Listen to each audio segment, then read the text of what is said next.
Hello friends, welcome to my channel.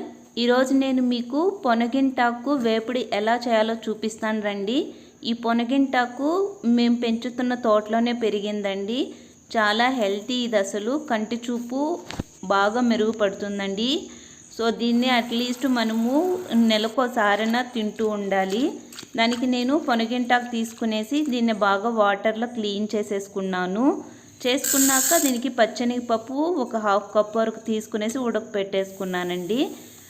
అంత లోపల మనము పొనగింటాకు సన్నగా తరిగేసుకుందాం. ఇదిగోండి, చిన్న చిన్న పీస్గా తరిగేసుకున్నాను. అలాగే అయినా వేయించుకోవచ్చు, కాకపోతే నేను స్మాల్ పీస్గా కట్ చేసుకుని తినడానికి బాగుంటుందని.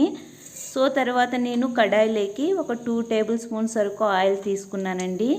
అలాగే ఒక స్పూన్ వరకు ఆవాలు వేసుకున్నాను. అది చిటపటలాడిన తర్వాత ఒక ఆనియన్స్ వేసి బాగా దోరగా అయ్యేంత ఫ్రై చేసుకుందాం. ఇదంతా కొంచెం బాగా దోరగా ఫ్రై అవ్వనిద్దామండి. అలాగే నేను ఒక ఎండుమిరపకాయ చిన్న పీస్గా కట్ చేసి వేసుకున్నాను. ఈ పొనగింటాకు పప్పుతో కూడా చేసుకోవచ్చండి. యూజువల్లీ మనం వేయించుకుంటాము. ఇది ఫ్రై అయిన తర్వాత ఏది పీస్గా కట్ చేసుకొని పెట్టుకున్నామో దాన్నంతా పొనగింటాకు వేసేసుకుందాం. వీటినంతా బాగా అలాగే ఆయిల్లో ఫ్రై చేసుకుందామండి. దీనికి నేను సాల్ట్ యాడ్ చేసుకుంటున్నాను. వీటిలోనే మనకి వాటర్ పర్సంటేజ్ ఉంటుందండి. మనమేం సపరేట్గా వాటర్ వేసి ఉడికించాల్సిన అవసరం లేదు. దీంట్లోనే వాటర్ ఉంటుంది. ఆ వాటర్తోనే బాగా ఉడికిపోతుంది. కాసేపు దీన్ని మూత పెట్టి ఒక 5 మినిట్స్ వరకు ఉడకనిద్దాం. ఇదిగోండి, వాటర్ చూడండి ఎంత బాగా వచ్చేసిందో. మొత్తము అంత ఆకునింది కదా, కొద్దిగానే అయ్యింది. తర్వాత వాటర్ కూడా ఉన్నాయి. ఇది కూడా ఉడకపెట్టుకునేది వాటర్తో కూడా వేసేస్తున్నానండి. ఈ వాటర్ అది రెండు కలిపి సరిపోతుంది ఉడికే లోపల.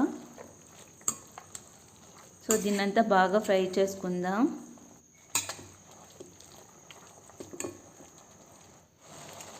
అంతే అండి, వాటర్ చూడండి ఉండాలి. కాసేపు మూత పెట్టి దీన్ని ఉడికించుకుందాం.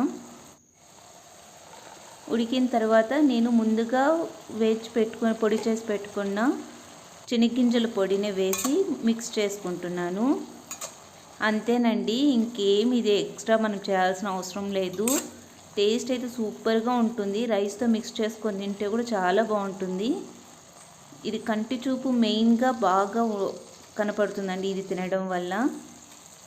సో అందుకని మా ఇంట్లో బాగా దీన్ని ఇష్టపడతారు. మీకు నచ్చినట్లయితే ఈ వీడియో ఒక లైక్ చేసి కామెంట్ చేయండి.